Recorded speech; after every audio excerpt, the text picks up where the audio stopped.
Welcome back to మనం TV. నేను మీ పవన్ బేస్వాడ. మనతో పాటు సీనియర్ జర్నలిస్ట్ కట్టా కార్తిక్ గారు ఉన్నారు. ఆయనతో మాట్లాడే ప్రయత్నం చేద్దాం.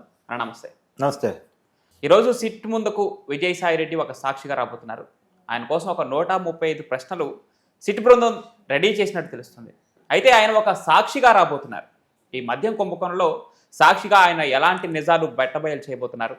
ఇప్పటికే మీడియా ముందు సంచలన కామెంట్స్ చేసి పేర్లతో సహా వెల్లడించినటువంటి విజయసాయి రెడ్డి ఈరోజు సాక్ష్యాలుగా సిట్ బృందానికి ఏం సమర్పించబోతున్నారు, ఏంటి, అసలు ఏం బయటపడబోతుంది ఈరోజు?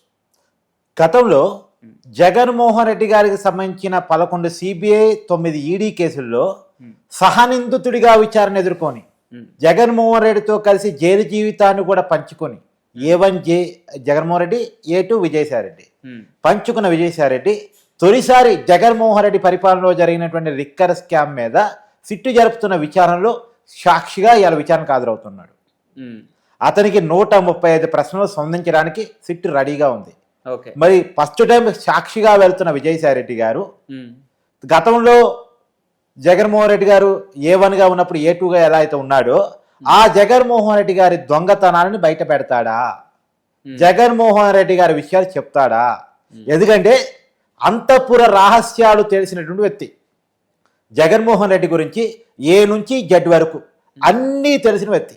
ఈ లిక్కర్ స్కామ్ ఎలా జరిగింది, అసలు రాజు కసిరెడ్డేనా, రాజు కసిరెడ్డి వెనకున్నది జగన్మోహన్ రెడ్డేనా, జగన్మోహన్ రెడ్డి ఆదేశాల మేరకు ఏ రకంగా లిక్కర్ షాపులు పెట్టారు, అసలు లిక్కర్ తయారీ ఎలా జరిగింది, దాంట్లో ఎలాంటి రసాయనాలు కలిపారు, తయారీ కాదు ఎంత డబ్బు నొక్కేశారు, తయారీ సంస్థని ఎలా ఆక్యుపేషన్ చేసుకున్నారు, అంటే అంతకుముందు ఎవరి చేతుల్లో ఉన్నటువంటి లిక్కర్ తయారీ సంస్థను వీళ్ళ చేతుల్లోకి ఎలా తీసుకున్నారు, ఏ మద్యాన్ని తయారు చేశారు, దాన్ని సరఫరా చేసే క్రమంలో ఎంత డబ్బులు నొక్కేశారు, మద్యం షాపులు ప్రభుత్వం చేతులు ఎందుకు పెట్టారు, ఎందుకు క్యాష్ రూపంలోనే మద్యాన్ని అమ్మారు, అమ్మటం ద్వారా ఎంత సంపాదించారు, ఎంత లెక్కలో చూపించారు, ఎంత నొక్కేశారు, ఈ విషయాలన్నీ కూడా తర్వాత ఆ డబ్బులో ఎంత దేశాన్ని దాటించారు, ఎంత వేరు ఇండస్ట్రీలో పెట్టుబడిగా పెట్టారు, ఎంత వాళ్ళ ప్యాలెస్లో పెట్టారు, అసలు ఆ ప్యాలెస్లు ఎక్కడి నుంచి వచ్చినాయి. అంటే సహజంగా జగన్మోహన్ రెడ్డి అంటే గుర్తొచ్చేది ప్యాలెస్లు.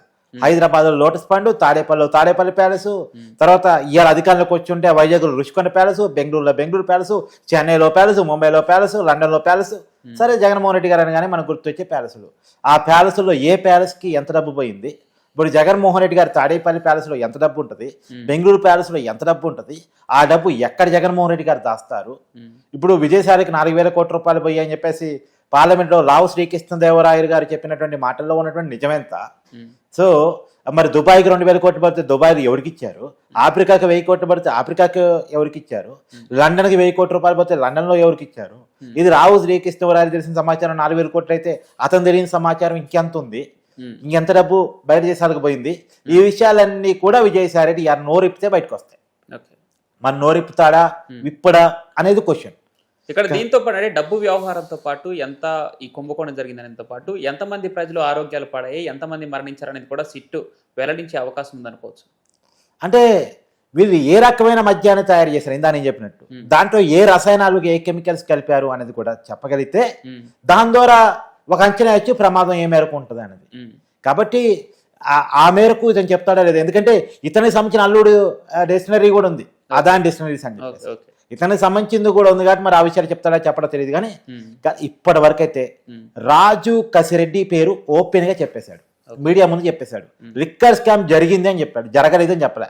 గతంలో విజయసాయి రెడ్డికి ఇప్పుడున్న విజయసాయి రెడ్డికి ఉన్నటువంటి తేడా ఏంటంటే, అంటే వైసీపీలో ఉన్న విజయసాయి రెడ్డికి వైసీపీ పార్టీకి రాజీనామా చేసిన విజయసాయి రెడ్డికి ఉన్న తేడా ఏంటంటే, గతంలో నాకు తెలియదు, గుర్తులేదు, మర్చిపోయాననే డైలాగు నుంచి ఫస్ట్ టైం లిక్కర్ స్కామ్ జరిగింది రాజు కసిరెడ్డి కారకుడు అని చెప్పాడు. ఇప్పటివరకైతే ఓపెన్ గా మీడియా ముందు జగన్మోహన్ రెడ్డి పేరు చెప్పాల, కానీ జగన్మోహన్ రెడ్డి బినామీ పేరు చెప్పాడు. అతను చెప్పిన రాజు కసిరెడ్డి గురించి ఎంక్వైరీ చేస్తే హైదరాబాద్లో 4 ఇళ్ళు ఉన్నాయంట. అతని కూతురు పేరు మీద ఇన్ఫ్రా కంపెనీ ఉంది, భార్య పేరు మీద హాస్పిటల్ ఉంది, ఇతని పేరు మీద రియల్ ఎస్టేట్ కంపెనీ ఉంది. ఇతను ఒక సినిమా కూడా తీశాడట, నిఖిల్ హీరోగా పెట్టి పాన్ ఇండియా మూవీ తీశాడంట. ఒక రాజు కసిరెడ్డి అనే వైసీపీ అధికారులు ఉన్నప్పుడు ఐటీ సలహాదారిగా పనిచేసిన ఒక బచ్చానే ఇలా చేస్తే, ఈ బచ్చాకి జాబ్ ఇచ్చినటువంటి ఆ బడ ఇంకెంత సంపాదించి ఉండాలి? ఇవన్నీ రాజు కసిరెడ్డి గురించి మనకు తెలిసిన ఆస్తులు, తెలవని ఆస్తులు ఇంకెన్ని ఉన్నాయో. ఈ రాజు కసిరెడ్డి అనే బచ్చాకే ఇన్నుంటే, ఈ బచ్చాకి ఉద్యోగం ఇచ్చి ఎంకరేజ్ చేసినటువంటి ఆ బడా నాయకుడు జగన్మోహన్ రెడ్డికి ఎన్ని ఉండాలి? బాస్ వీళ్ళందరికీ.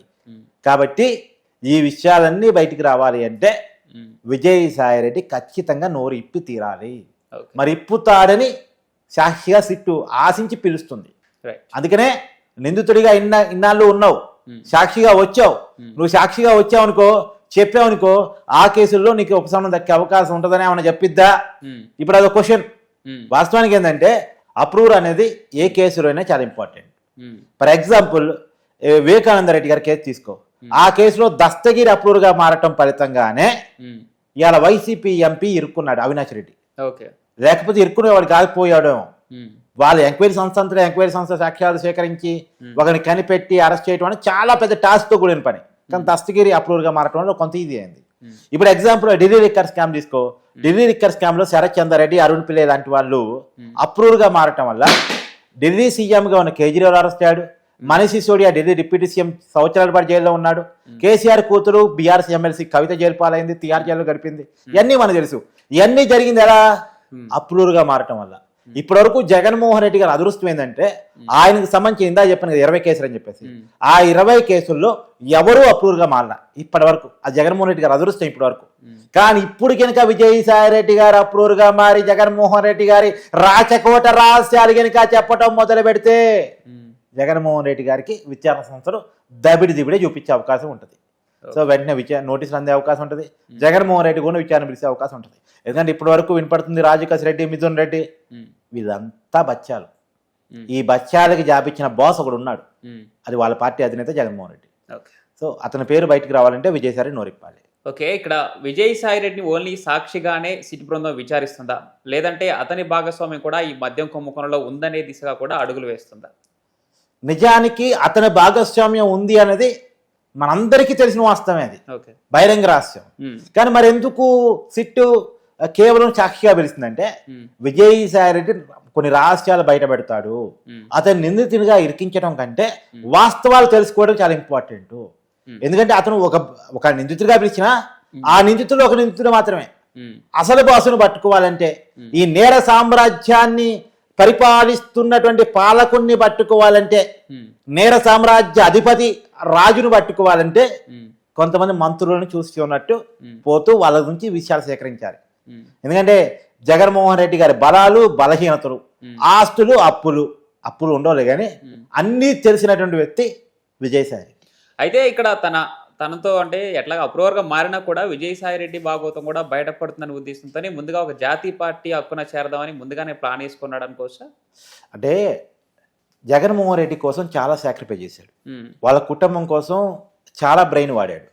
ఇవాళ దొంగతనాలు సహదొంగడు విజయసాయి రెడ్డి అని చెప్పేసి సిబిఐ ఈడీ కేసు ఛార్జ్షీట్లో ఉంది, నేను చెప్పడం కాదు. కాబట్టి అన్నీ తెలిసి జగన్మోహన్ రెడ్డి గారి కోసం జైల్లో గడిపి, ఇప్పుడు విజయసాయి రెడ్డి తెలివితేటల వల్ల జగన్మోహన్ రెడ్డి సంపాదించుకున్నాడా? జగన్మోహన్ రెడ్డి తెలివితేటల వల్ల విజయసాయి రెడ్డి సంపాదించుకున్నాడా? ఖచ్చితంగా విజయసాయి రెడ్డి ఒక ఆడిటర్గా, లూప్ హోల్స్ తెలిసినోడిగా, రకరకాల మార్గాల్లో జగన్మోహన్ రెడ్డి గారికి ఆదాయం సంపాదించడానికి భయపడుతూ జగన్మోహన్ రెడ్డి రక్షించడానికి కూడా ఏ మేరకు ఢిల్లీలో లాబింగ్ చేయాలో అన్యాలు లాబింగ్ చేస్తూ, లూప్ హోల్స్ ఏమున్నాయో అవన్నీ కూడా జగన్మోహన్ రెడ్డి గారికి హితబోధ చేస్తూ ఇన్నాళ్ళు జగన్మోహన్ రెడ్డి సేవ్ చేస్తూ వచ్చాడు. కానీ ఆ గౌరవం ఆయనకు అక్కడ దక్కలే. మరి ఆస్తుల్లో వాటా దక్కలేదా, కేవలం గౌరవమే దక్కలేదా తెలియదు మనకి. కానీ మొత్తానికి ఆస్తుల్లో వాటానో గౌరవం ఎక్కడో వచ్చింది జగన్మోహన్ రెడ్డి గారికి, విజయసాయి రెడ్డి గారికి తగాదు. ఆ తగాదు వచ్చిన కాడ బయటకు వచ్చాడు. కాబట్టి ఇప్పుడైనా విజయసాయి రెడ్డి చేసిన పాపాలు నిష్కృతి కావాలంటే, చేసినటువంటి నేర సామ్రాజ్యం నుంచి కొంతైనా విముక్తి ప్రజల నుంచి రావాలి అంటే ఖచ్చితంగా జగన్మోహన్ రెడ్డి పేరు చెప్పి తీరాలి. మరి చెప్తాడా లేదా చూడాలి. Right, thank you.